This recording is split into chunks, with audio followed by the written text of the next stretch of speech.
अतुल सुभाष जी, जिनके केस के बारे में आप सभी को पता होगा। तो आज इस वीडियो के माध्यम से जो ये दुर्भाग्यपूर्ण घटना घटित हुई है, उससे जो 5 अहम पॉइंट निकल कर आते हैं उनके ऊपर चर्चा करेंगे, ताकि समाज को, यूथ को क्लैरिटी मिले, एक बेटर अंडरस्टैंडिंग मिले।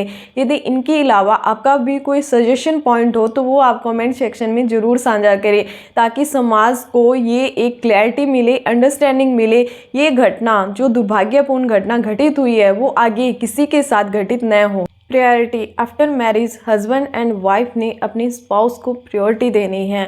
इस केस में अतुल जी ने अपनी पत्नी को प्रायोरिटी पर रखा था। उन्होंने उनके लिए जो जॉब थी उसमें एफर्ट किए, उन्हें जॉब दिलाई, उनकी केयर की अच्छे से। जो भी उस वीडियो में बताया गया था उसके अनुसार उन्होंने अपनी पत्नी को फर्स्ट प्रायोरिटी पर रखा था।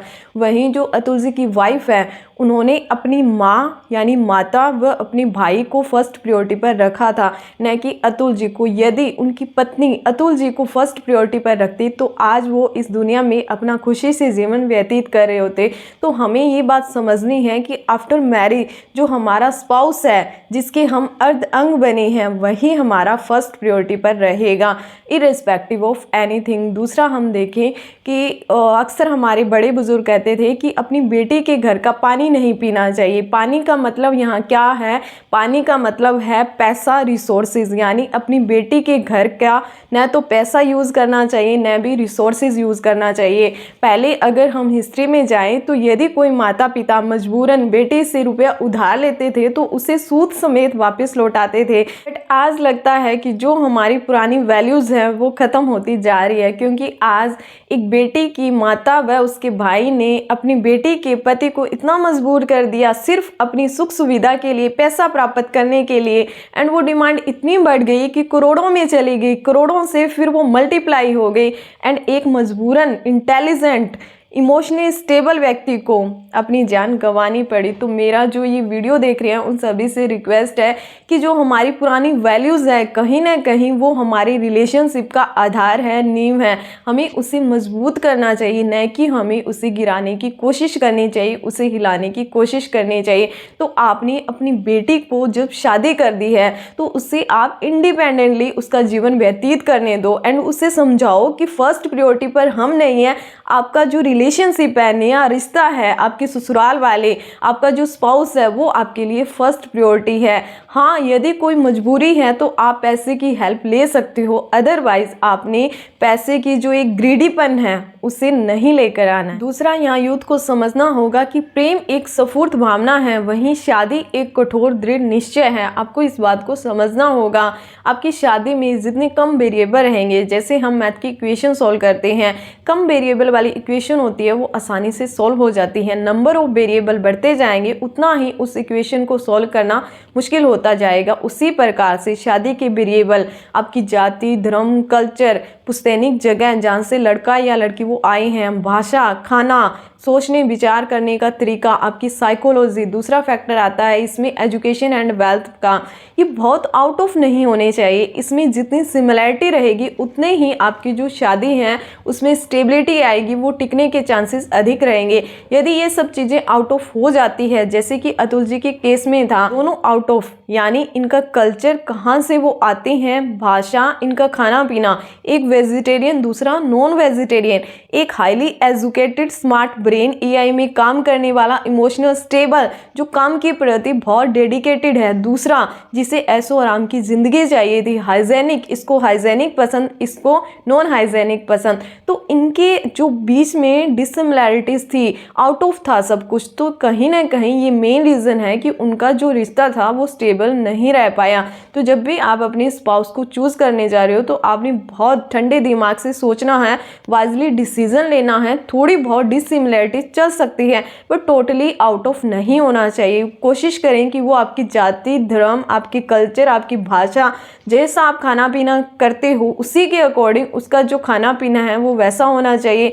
हाइजेनिक, जैसी आपकी थॉट प्रोसेसिंग है वैसी उसकी थॉट प्रोसेसिंग होनी चाहिए। एंड ये आप कहाँ से पता लगाओगे? ये वो जो व्यक्ति है पर्टिकुलर वो आपसे क्वेश्चनिंग कैसे कर रहा है, वो टॉकिंग से आपको पता लगेगा कि उसके सोचने विचारने का तरीका कैसा है। जैसे अतुल जी ने अपने वीडियो में बताया था कि हमारी शादी से पहले बहुत अधिक बातें नहीं होती थी, बिकॉज वो लड़की थी, वो शांत रहती थी, चुप रहती थी। तो ये भी आपके लिए एक रेड फ्लैग है। तीसरा, लड़की को शादी से पहले ये क्लियर होना चाहिए कि यदि वो बच्चा करेगी तो उसे अपने जीवन का कम से कम 4-5 साल वह उसकी जो फिजिकल बॉडी होती है उसके ऊपर जो प्रभाव आएंगे, चेंजेस आएंगे, उन्हें उसे एक्सेप्ट करना होगा। यदि वो एक्सेप्ट करने की चाहत रखती हैं तो ही वो बच्चा करे। एंड ये सब बातें हैं वो अपना रिश्ता बनने से पहले अपनी स्पाउस के साथ क्लियर करें। यदि आप ऐसा नहीं कर सकती तो आप बच्चे का जो न करने का डिसीजन है वो आप क्लियरली अपने इन लॉज के सामने रखें। रिश्ता बनने से पहले आपने ये काम करना है, बिकॉज जितनी आप इसके ऊपर लेयर लगाते जाओगे आगे आपकी लाइफ में उतने ही स्ट्रेस आएंगे, उतनी ही मिजरी आएगी। एंड दूसरा, कहीं ना कहीं ये हमारी साइकोलॉजी बनी हुई है कि माँ होती है वो बहुत अच्छे से बच्चे की केयर करती हैं एंड जो जेंट्स लोग होते हैं वो नहीं कर सकते। मैंने पीजीआई चंडीगढ़ 2018 से 2019 1 साल का जो टाइम पीरियड था वहाँ बहुत अच्छे से कीन ऑब्जर्व किया कि जो सेंसेबल जेंट्स हैं यानी फादर है वो अपने बच्चे की बहुत अच्छे से केयर करते हैं। बस एक वो नेचुरल तरीके से अपने बच्चे को फीड नहीं करवा पाते, अदरवाइज उन्हें संभालना, उनके जो बायोलॉजिकल वर्क होते हैं लाइक सुसु पोटी वो सब कुछ करवाना, हाइजेनिक मेंटेन रखना। वहाँ पर बच्चों की सर्जरी होती है, कैनुला, ड्रिप, हजारों प्रकार की चीज़ें लगी हुई होती है।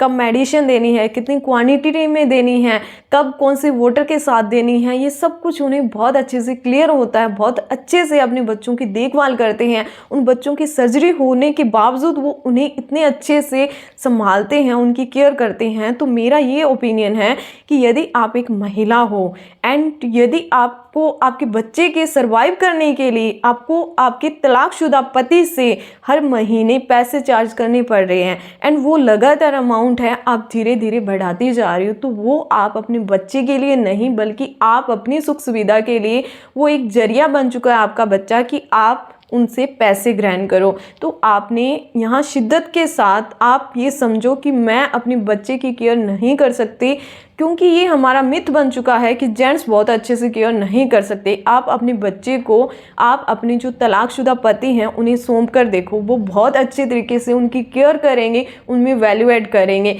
ये जितना भी मैंने चीज़ों को ऑब्जर्व किया है एंड 2 डिजिट में जो मेरा मैरिज का एक्सपीरियंस है एंड जहाँ भी मैंने बच्चों को ऑब्जर्व किया है उनके पेरेंट्स उनकी केयर करती है तो उनमें जो तालमेल को देखा है उनके अकॉर्डिंग मेरा ये मानना है कि जिस प्रकार से एक नारी एक बच्चे को संभाल सकती है उसी प्रकार से एक जेंट्स भी अपने बच्चे को संभाल सकता है।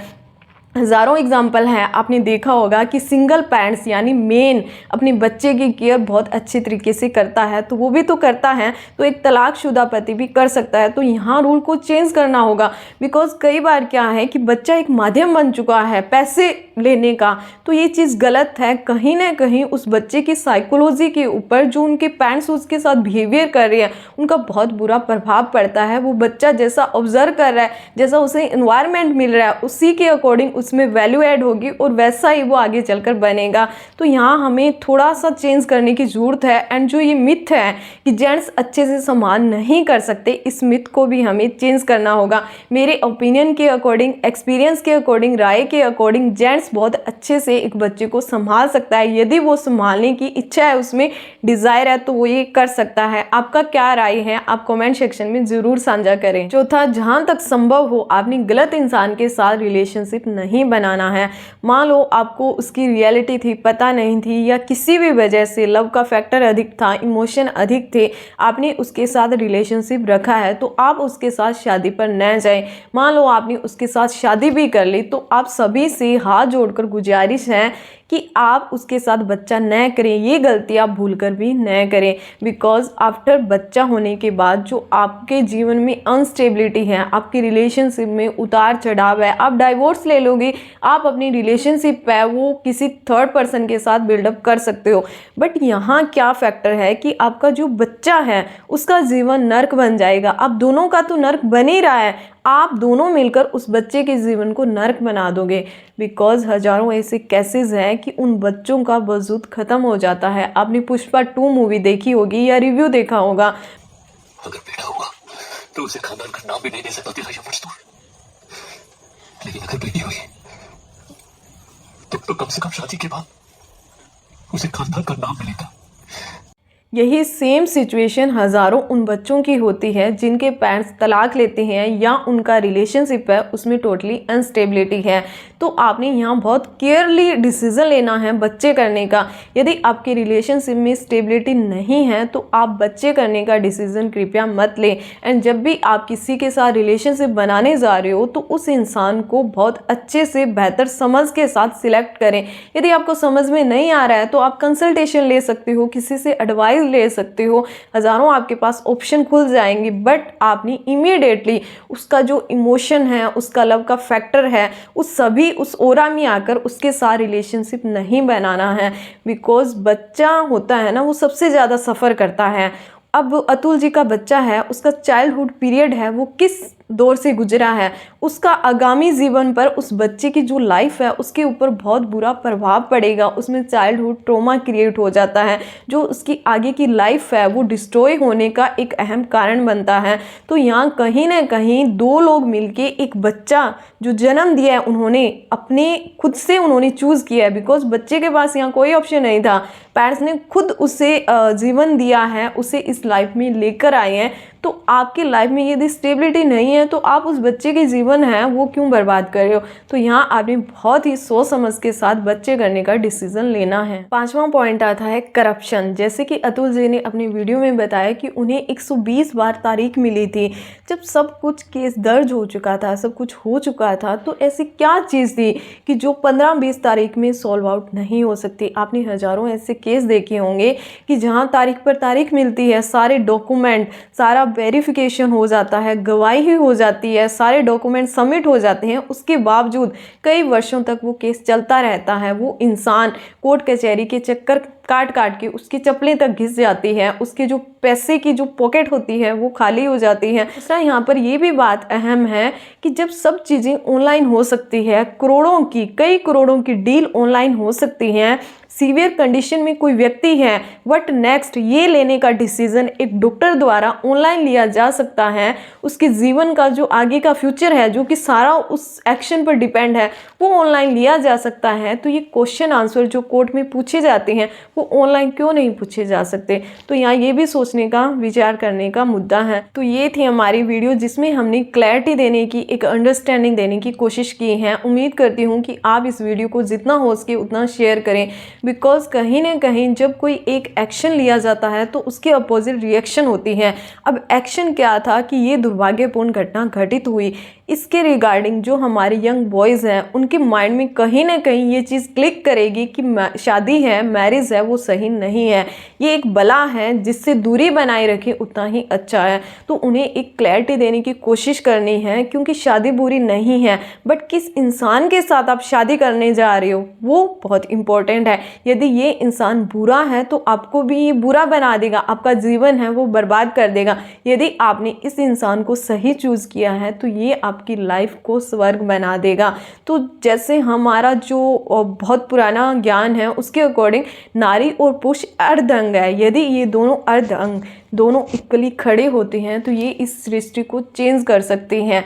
अदरवाइज ये अपोजिट डायरेक्शन में है तो ये अपने ही जीवन का नाश कर लेंगे। तो यही घटना अतुल जी के केस में हुई है। बिकॉज वो दोनों एक दूसरे के अपोजिट थे एंड ये उनका केस नहीं है, ऐसे हज़ारों केस है। बिकॉज वो तो एक वैल्यूएबल पर्सन थे, उनका लिंक था, वो हायर मतलब AI में काम करते थे, तो वो एक प्रोफेशनल तरीके से था। तो ये वीडियो बना ली उन्होंने, तो उसके माध्यम से ये सब कुछ चीज़ें बाहर आ गई। वरना गरीब व मध्य परिवार के हज़ारों ऐसे केस है जिनका जिक्र नहीं होता। जो बच्चे हैं वो सुसाइड कर लेते हैं, कैसे भी करके अपनी लाइफ को, ज़िंदगी को गंवा देते हैं, बट उनका कहीं भी जिक्र नहीं होता। तो ये जो केस है ये हमारे लिए एक दर्पण है। जैसे सिनेमा है जो हमारी संस्कृति है, सभ्यता है, उसका दर्पण है, समाज का दर्पण है, उसी प्रकार से ये केस है, इसने भी एक हमें आईना दिखाया है। इससे हमें कुछ सीखना है, कुछ रूल्स है, कुछ रेगुलेशन है, उनमें चेंजेस होने चाहिए। तो ये थी हमारी वीडियो। आप जितना हो सके इस वीडियो को शेयर करें ताकि किसी का भला हो पाए। धन्यवाद।